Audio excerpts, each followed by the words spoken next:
امام نے فرمایا کچھ وہ انسان جو اپنی خواہش کو دباتے ہیں، اپنے عقل کو بلند کرتے ہیں، وہ پھر اللہ کے ولی کہلاتے ہیں، اور کچھ وہ انسان جنہوں نے خواہشات کو اور علوم عقلیہ کو برابر رکھا، مولا فرماتے ہیں یہ سمپل سے انسان کہلاتے ہیں۔ پھر امام نے اشارہ دیا کہ تم نے دنیا کے حاکموں، دنیا کے بادشاہوں کو دیکھا ہوگا جنہوں نے عقل کو دبایا اور جنہوں نے خواہشوں کو بڑھایا۔ مولا فرماتے ہیں دنیا میں شاید دنیا والے تو ان کی عزت کریں، دنیا میں دنیا والے ان کے مال کو دیکھ کر، ان کے جاہ و جلال کو دیکھ کر، ان کی حشمت کو دیکھ کر شاید ان کے سامنے جھکیں، لیکن امام نے فرمایا جب یہ قیامت کے دن لائے جائیں گے یہ ایک پست ترین حیوان سے بھی زیادہ پست ہوں گے، کیونکہ انہوں نے عقل کو مغلوب کیا، اپنی خواہش کو غالب کیا۔ کہ مولا ہم کیا کریں؟ امام فرماتے اگر مقام معرفت پروردگار عالم کو حاصل کرنا چاہتے ہو تو خواہشوں کو فنا کرو، عقل کو غالب کرو۔ اور مولا سے پوچھا مولا اللہم صلی علی محمد، اور امام سے پوچھا کہ مولا آپ کا چاہنے والے کی تعریف کیا ہے؟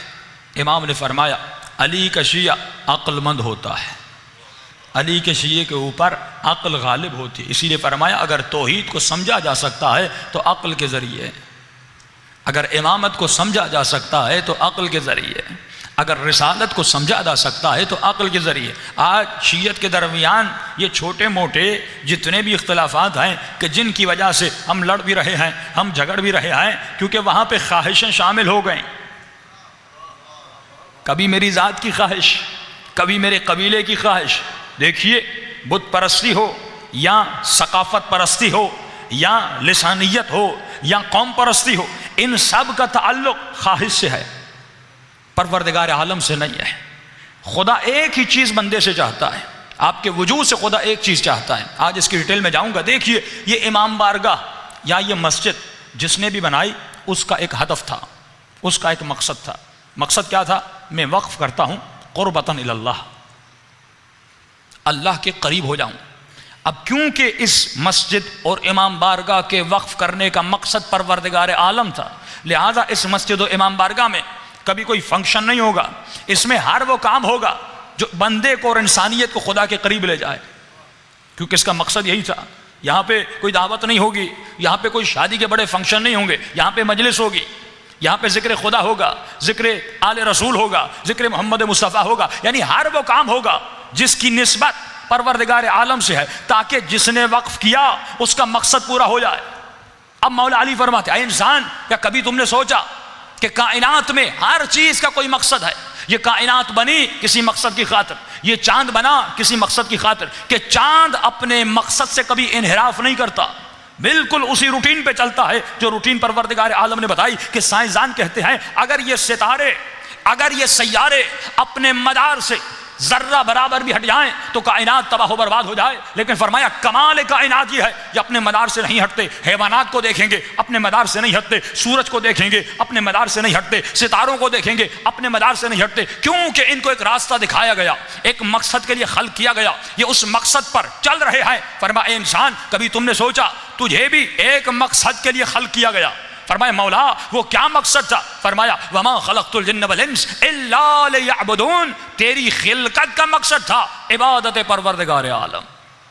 یعنی یہ ہاتھ وقف ہیں، یہ آنکھیں وقف ہیں، یہ کان وقف ہیں، یہ پاؤں وقف ہیں۔ کس کے لیے وقف ہیں؟ پروردگار عالم کے لیے وقف ہیں۔ جب آپ نماز پڑھتے ہیں، نماز پڑھنے کا مقصد کیا ہے؟ کہ 2 رکعت نماز صبح پڑھتا ہوں قربتاً الی اللہ، اللہ کے قریب ہونے کے لیے۔ یعنی زندگی کا ہر عمل، لا الہ الا اللہ کا بھی یہی مقصد ہے کہ لا الہ کوئی نہیں بس خدا، کوئی کام نہیں بس خدا کے لیے، کسی سے محبت نہیں بس خدا کے لیے، کسی سے پیار نہیں بس خدا کے لیے۔ یعنی جتنا بھی ہم کریں، اگر ہم مولا علی سے محبت کرتے ہیں خدا کے لیے، اگر ہم مجلس کرواتے ہیں خدا کے لیے، اگر ہم نماز پڑھتے ہیں خدا کے لیے، یہاں تک کہ امام فرماتے ہیں اگر تو پانی پیے تو وہ بھی خدا کے لیے، اگر تو شادی کرے وہ بھی خدا کے لیے، اگر تو بچے پیدا کرے وہ بھی خدا کے لیے۔ یعنی تمہاری اپنی نیت نہیں ہونی چاہیے، جتنے کام کرو پروردگار عالم کے لیے۔ تو آپ کہیں گے قبلہ شادی کا تعلق خدا سے کیا ہے؟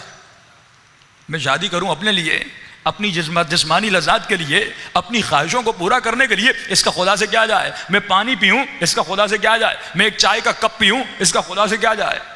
فرمایا اگر ڈیپ میں جاؤ گے اگر اس کی تہ تک جاؤ گے تو وہاں پر بھی خدا نظر آئے گا کہ کیسے؟ کہو اے پروردگارا میں شادی کر رہا ہوں تاکہ میں گناہ سے بچوں، اور جب گناہ سے بچوں گا تیرے قریب ہو جاؤں گا۔ تو شادی کا مقصد کیا ہوا؟ پروردگار عالم کے لیے، اے خدا میں بچے پیدا کر رہا ہوں تاکہ امام زمانہ کے سپاہی بڑھاؤں۔ یہ مقصد کس کے لیے ہوا؟ پروردگار عالم کے لیے ہوا۔ اے خدا میں پانی کا گلاس پی رہا ہوں تاکہ میرے بدن کی تشنگی بجھ جائے، میرے بدن میں طاقت آ جائے، جب طاقت آئے گی اپنے بیوی بچوں کے لیے اے خدا کمانے جاؤں گا، جب کمانے جاؤں گا پھر خدا نے خود فرمایا الشیخ فی عیالہ کالنبی فی امتہ، جو اپنے بیوی بچوں کے لیے کمانے جاتا ہے اس کی مثال اس طرح ہے جس طرح میرا نبی اپنی امت میں محنت کرتا ہے۔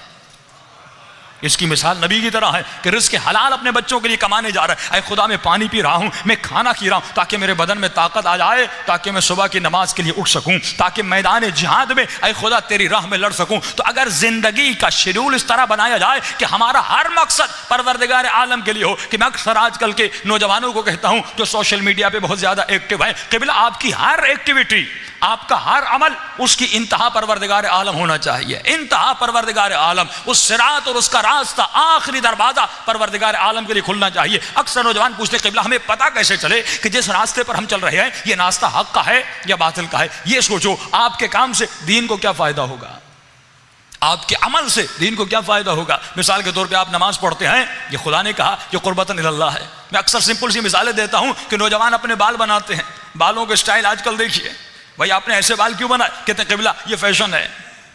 فیشن دین کا حصہ نہیں ہے، فیشن دین کا حصہ نہیں ہے۔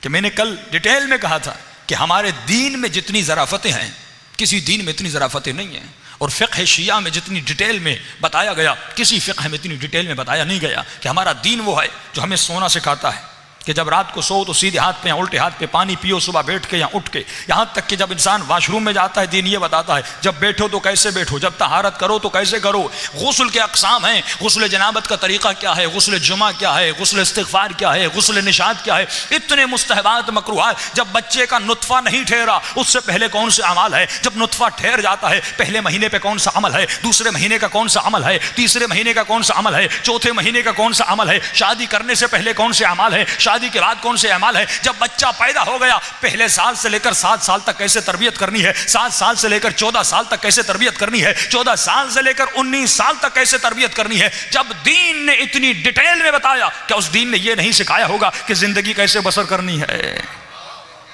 اتنا کچھ دین نے، یعنی اللہ چاہتا ہے ہم چلیں اس کی مرضی سے، ہم سوئیں اس کی مرضی سے، ہم اٹھیں اس کی مرضی سے، ہم بولیں اس کی مرضی سے، کیونکہ یہ جسم وقف ہے پروردگار عالم کے لیے۔